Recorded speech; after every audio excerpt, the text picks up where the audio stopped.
أعوذ بالله من الشيطان الرجيم. أعوذ بالله من الشيطان الرجيم. قالوا يا أبانا استغفر لنا ذنوبنا. قالوا يا أبانا استغفر لنا ذنوبنا إنا كنا خاطئين. ذنوبنا إنا كنا خاطئين. قال سوف أستغفر لكم ربي. قال سوف أستغفر لكم ربي إنه هو الغفور الرحيم. إنه هو الغفور الرحيم. فلما دخلوا على يوسف آوى إليه.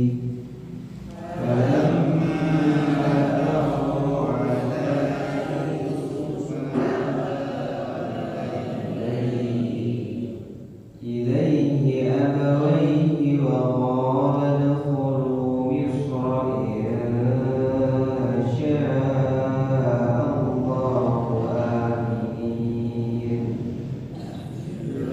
إليه أبويه وقال ادخلوا مصر إن شاء الله آمنين. ورفع أبويه على العرش وخروا له سجدا. ورفع أبويه على العرش وخروا له سجدا. فقال يا أبت هذا تعبير رؤياي من قبل. وقال يا أبت هذا تعبير رؤياي من قبل قد جعلها ربي حقا. قد جعلها ربي حقا. وقد أحسن بي إذ أخرجني من السجن. وقد أحسن بي إذ أخرجني من السجن وجاء بكم من البدو. من السجن وجاء بكم من البدو من بعد أن نزغ الشيطان بيني وبين إخوتي. من البدو من بعد أن نزغ الشيطان بيني وبين إخوتي. إن ربي لطيف لمن يشاء. إن ربي لطيف لمن يشاء. إنه هو العليم الحكيم. إنه هو العليم الحكيم. Ya, coba ya. Ayat 97. Qalu, mereka berkata, ya abana astagfir. Wahai ayah kami mohon ampun. Lana, untuk kami. Dzunubana, atas dosa-dosa kami. Inna kunna, sungguh kami khati'in adalah orang yang berdosa.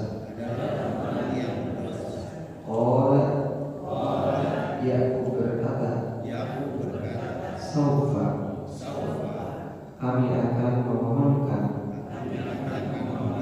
Astaghfirullaku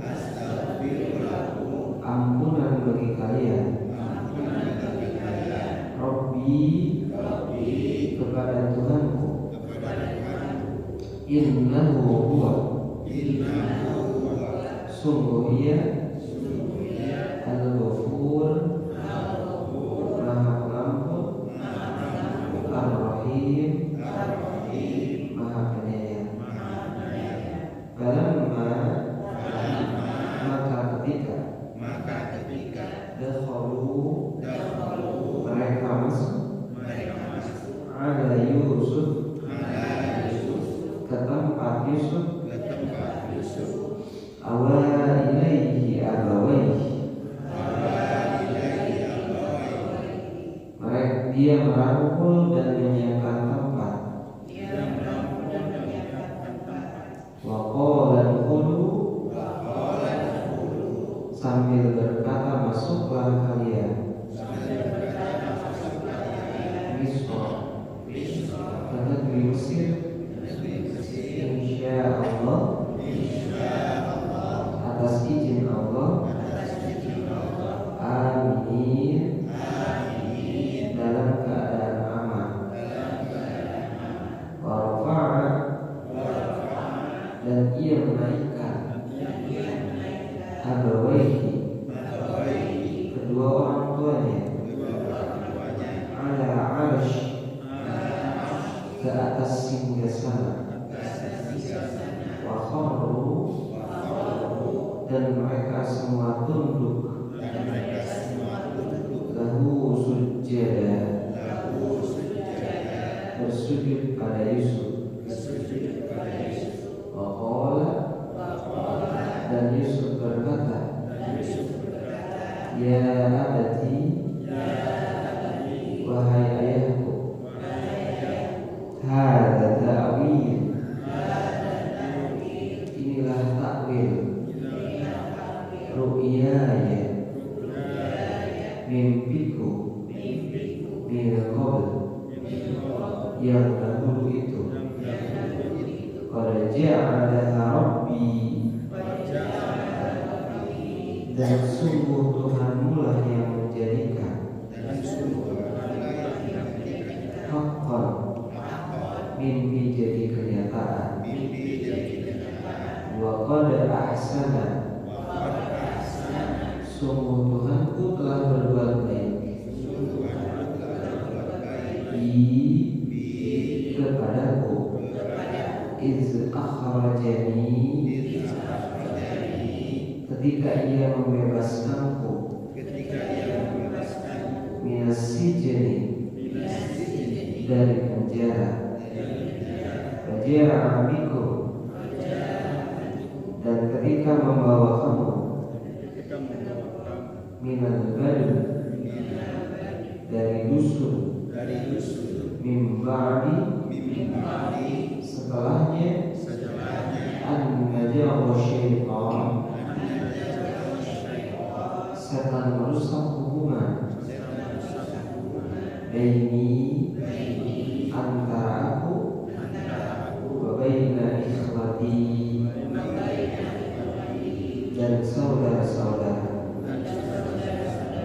Inna Rabbi sungguh Tuhanku latifun maha lembut liman yasha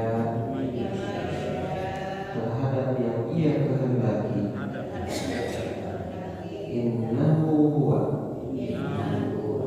sungguh ia al-alim maha mengetahui, al-hakim maha bijaksana. Begini ayat 107. Alhamdulillahilladzi hadana li hadza wa ma kunna linahtadiya laula an hadana Allah.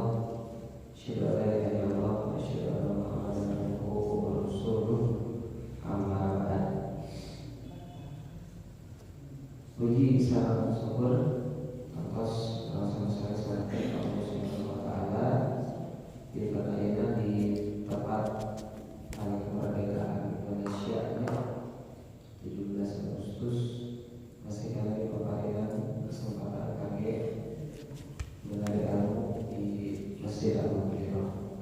Walaupun ada nama ini karnaval upacara. Yuk sadayana saat sholat subuh Allah kembalikan di Masjid Al-Mukarram supaya maksud kalau tidak ada tujuan, karena pertama untuk mengikat silaturahim, kemudian yang kedua tadarus bersama-sama atas apa yang telah Allah lakukan dari Nabi Muhammad. Kemudian yang ketiga dalam rangka menjaga akidah, salah satunya adalah ketauhidan. Kalau akidah itu tidak lepas dari rukun iman, kalau tauhid itu adalah salah satu cabang dari akidah. Jadi kalau belajar akidah harus belajar tauhid. Tapi kalau belajar tauhid ya belum tentu belajar akidah secara keseluruhan.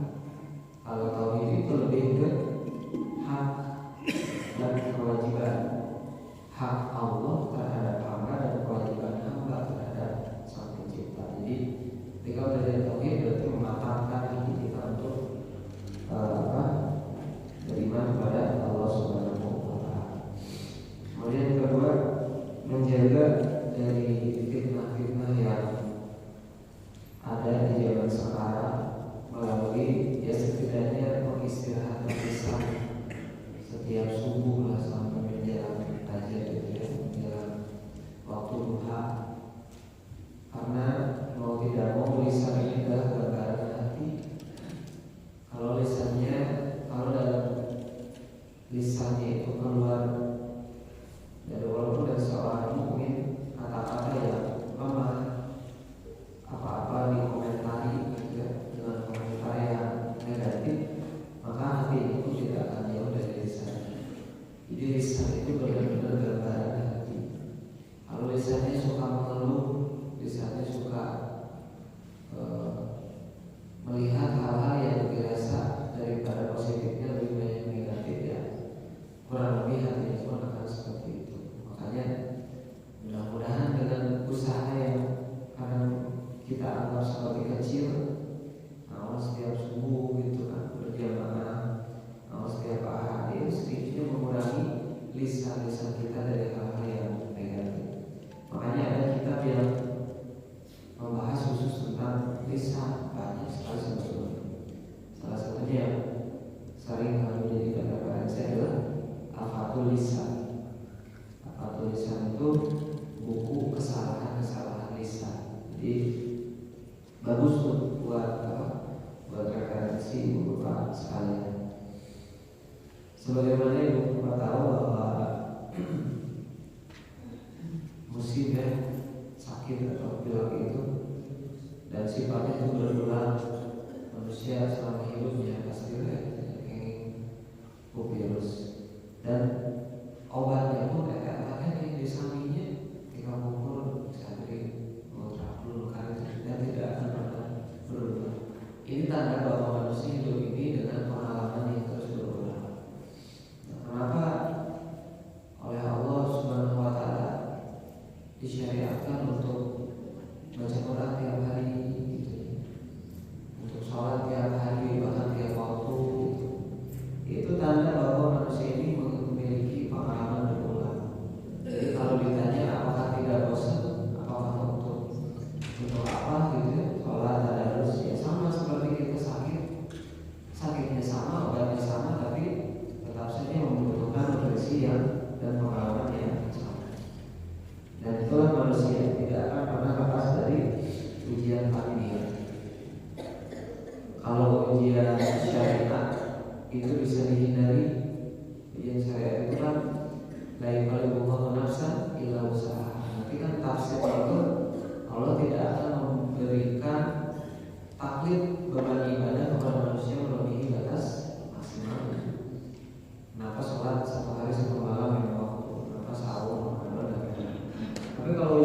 hadir ini susah untuk dihindari, seperti Nabi Yusuf alaihissalam. Rata-rata ya Yusuf sadar bahwa ini bukan ujian syariat, tapi ujian takdir. Nah ini yang sulit dihindari, seperti orang itu bisa memilih senang atau susah, miskin atau kaya. Ini tidak bisa dihindari. Ada kafir yang miskin, ada muslim yang kaya, ada. Tapi bukan itu, tapi ujiannya yang Allah Subhanahu wa Ta'ala, suka atau tak suka. Dan ini tidak akan pernah diberikan kepada hamba sebelum hambanya itu meninggal dunia, akan terus, termasuk pahala. Allah itu tidak akan pernah bosan memberi pahala sampai manusia itu sendiri yang bosan menerima pahala. Jadi dugi kairah artinya itu meninggal supaya terus, dugi kairah artinya itu sholat terus. Emang Pak Allah itu tidak akan pernah bosan memberikan pahala kenikmatan surga dan lain sebagainya sampai kita sendiri yang bosan atau saja itu melalui sholat gitu. Ya udah tidak sih. Jadi itulah yang disebut kenapa Allah tidak merubah suatu kaum selain kaum sendiri yang merubah. Allah lebih dekat sejengkal, manusia lebih dekat sejengkal, Allah mah lebih dari itu. Jadi kalau kita dekat dengan Allah sejengkal, maka Allah dekat dengan kita seberapa dan seterusnya. Jadi walaupun begitupun para sahabat itu memiliki amalan-amalan yang unik, seperti Abdullah bin Mas'ud. Dia tidak suka, jarang sekali saum sunnah. Kenapa? Karena kalau saum sunnah dia merasa dirinya bisa lemah, lulus. Kenapa?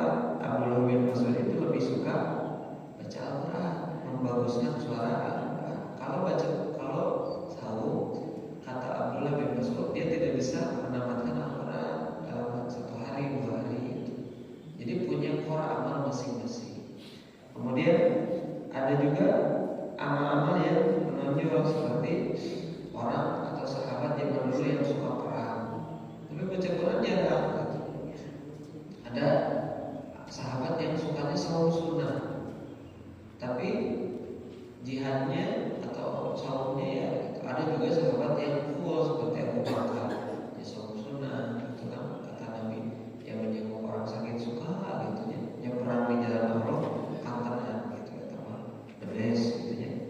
Makanya yang bilang Allah di pahala meseur justru aku susah, aku sulit karena tidak salah. Upami uga yang tilu subuh terus cekap saat subuh teh ucapkeun istighfar, alhamdulillah, sampai wudu, terus salat tahajud kan beres. Di pahala kangenan pahala.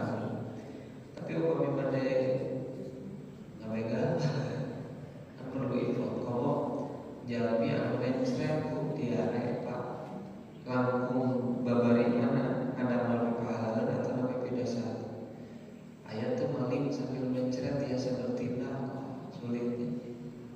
Minimal mencret menyayat bahwa ikawasa itu menunjukkan bahwa yang di dunia itu sebenarnya oleh Allah diberikan kemudahan untuk menanam kebaikan. Makanya maju atau akhirat, dunia itu tempat menanam. Panennya di mana nanti di akhirat. Ya kalau menanam kejelekan ya di akhirat yang akan dapat kebaikan dengan usia sangat singkat. Jadi mengisi waktu yang singkat ini yang kita isi dengan amal-amal yang abadi. Nikmat sebetulnya menjadi umat Nabi Muhammad.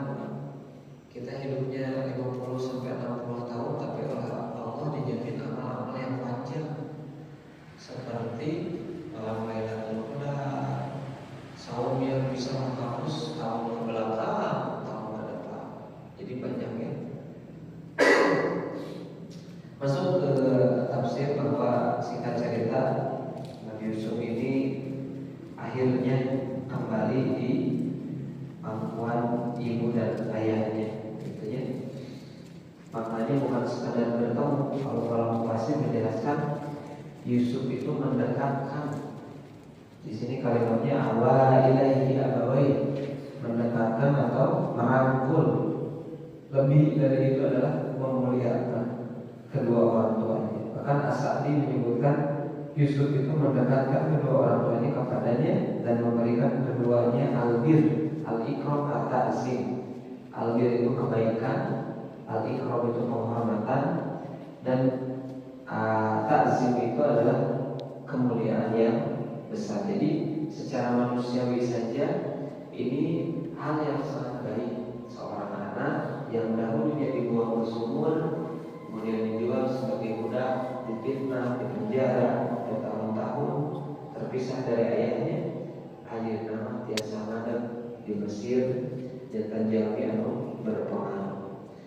Tidak seperti itu saja, tapi Yusuf juga menyambut dengan penuh keamanan. Ingat kalimat udkhulu Misra insyaallahu amin. Sok aja lepas ke Mesir, insyaallah keamanannya bakal dijamin. Ini adalah kalimat-kalimat seorang pemimpin yang sangat hebat gitu ya. Jadi ya luar biasa. Tapi ingat bahwa Yusuf itu tidak berbicara kepada keluarganya, lihatlah atau tinggal yuk orang kayak rumah tentu gitu ya. Tapi berkata masuklah ke dalam Mesir dalam keadaan aman. Ini menunjukkan bahwa kebijaksanaan seorang pemimpin tidak dilihat dari individu. Tapi dengan kalimat ini saja, kenapa ya ada orang bilang langsung satu negara aman? Oh berarti ini bukan orang biasa. Gitu. Tidak seperti soal kelas soreang teruskan bapak saha terang ke bapak, gitunya. Tapi dengan kalimat seperti ini kan lebih elegan. Sok kasoreang gue, insya Allah sasoreang aman, gitu kan? Itu luar biasa. Jadi pemimpin yang dihargai oleh rakyatnya. Kemudian Yusuf menaikkan kedua orang tuanya ke tempat duduknya. Maksudnya bukan arasy Allah ya, ini terlalu jauh kalau maknanya. Tapi maksudnya adalah tempat duduk atau ranjang kalau zaman dulu yang diduduki oleh para raja sebagai tamu kehormatan. Ini adalah bentuk birrul walidain yang sangat luar biasa. Nah yang jadi unik adalah ibu bapak kalau kita di awal permulaan Yusuf dulu bahas ada bintang dan bulan itu sujud kepadanya, ternyata baru terjawabnya itu di ayat berapa? Di ayat 100. Jadi mimpi Nabi Yusuf itu terjawabnya di ayat 100. Dari ayat 1 sampai 100 jauh. Dari perjalanan pengalaman kehidupan Yusuf, wah segala kabar itu kealaman. Jadi untuk mendapatkan kebaikan yang sangat besar, nikmat dari Allah itu perlu proses yang sangat panjang. Nabi saja harus bersabar dulu, apalagi kita yang bukan Nabi gitu ya.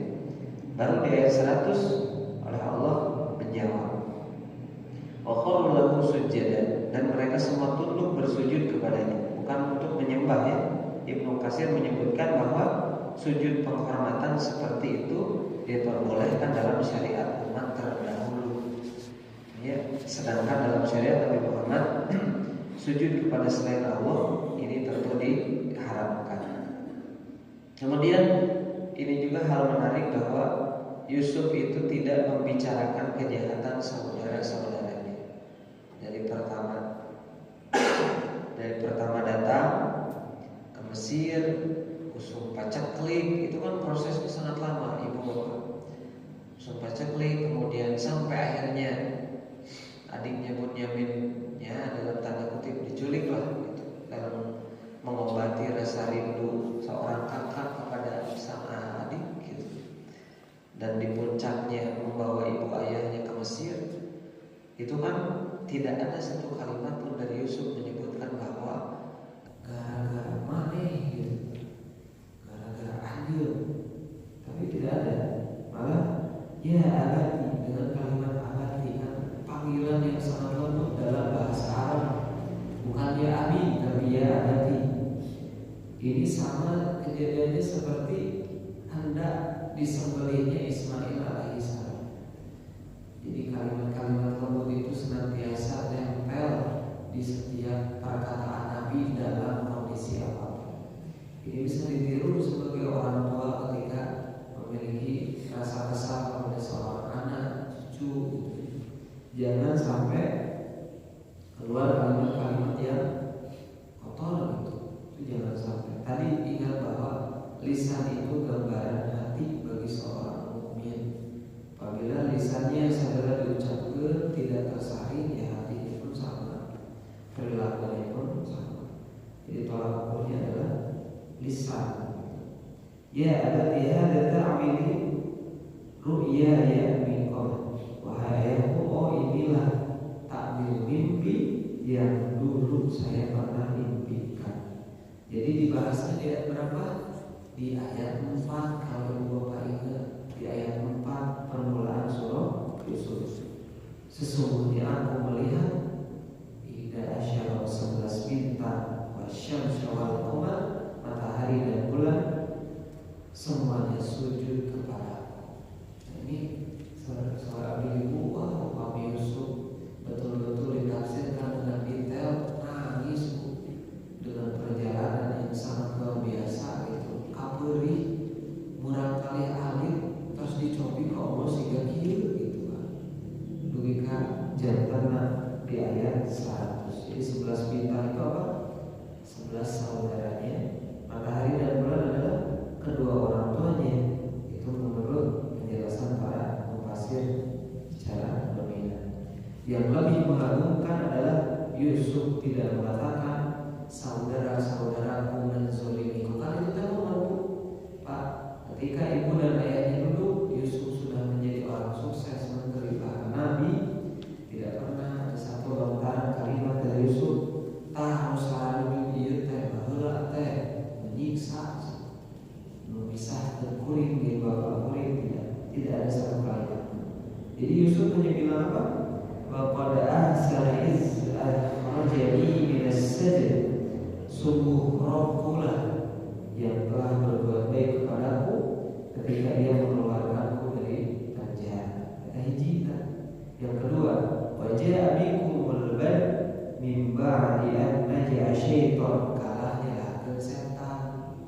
Ia membawa kalian dari pedalaman setelah setan merusak hubungan kita. Teu aya kalimat sakali oge Yusuf nyatakeun saudara-saudara. Padahal kurang kumaha jahat kata. Kelakuan zaman dulu mah gitu. Tapi kalah nyatakeun setan. Jadi ada ya katanya manusia muda tapi sebijaksana ini kalau dibimbing dengan pendidikan wahyu dari Allah Subhanahu wa Ta'ala. Ya, kesempatan membalasnya itu 1/1000 atau banding 100% gitu. Dibenci mah gitu. Dibuang dan lain sebagainya ya, lalu kedudukan, lalu kekuasaan. Saudara atas di payunan sadayana gitu kan. Mereka membutuhkan pertolongan. Kalau Yusuf membalas, ia memiliki kesempatan, tapi Yusuf lebih memilih minggu kemarin memilih apa? Memilih memaafkan. Yang kedua menyatukan. Yang ketiga memuliakan. Dan yang keempat melindungi. Nah, ini sifat yang wah luar biasa. Makanya di ayat 9 ini kan la tashrib alaikum al-yawm, tidak ada hinaan bagi kalian pada hari ini sedang selama. Ini sudah sifat para nabi ya. Makanya terakhir puncak perkataan Yusuf dalam surah Yusuf ayat 100, inna rabbi latifun lama yasha innahu huwal alimul al-hakim. Sungguh Rabbku maha lembut terhadap apa yang Dia kehendaki. Dengan kalimat lainnya, Rabbku itu latifun, maha lembut. Rabbnya saja lembut, ya apalagi makhluknya. Makanya ima ya Rabbna lembut, makhluknya segala perkataan binatang keluar menyerekan. Diungkit-ungkit masalah wah istilah tubuh Allah Subhanahu wa Ta'ala. Ayo sudah kuring oke lembut, hamba kalau ada hamba kuring berarti soal Allah tadi gitu kan. Jadi belajarlah menjadi orang yang lembut dalam keadaan emosi. Terakhir sebagai kesimpulan bahwa dari ayat 1 sampai 100 yang akan kita jadikan ibroh, ternyata sifat-sifat sebelum datang Nabi Muhammad sudah ditiru oleh Nabi Yusuf, dan kisahnya sangat epik, kisahnya sangat runut, diabadikan dalam Quran surah Yusuf dalam Al-Quran. Itulah kenapa wahyu kemudian dalam Al-Quran bukan hanya setiap surah, tapi setiap ayat, bahkan setiap huruf. Kalau kita mempelajarinya, bukan kitanya yang bosan, tapi usia kita yang belum habis sebelum menemukan mutiara-mutiara Al-Quran. Itu baru surah Yusuf. Itu Bapak Ibu yang dapat disampaikan, mudah-mudahan bermanfaat dan bermanfaat hari ini.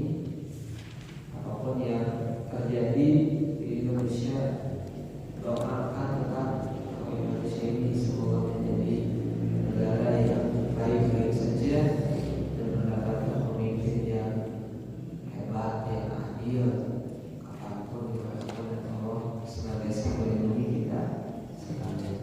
Assalamualaikum.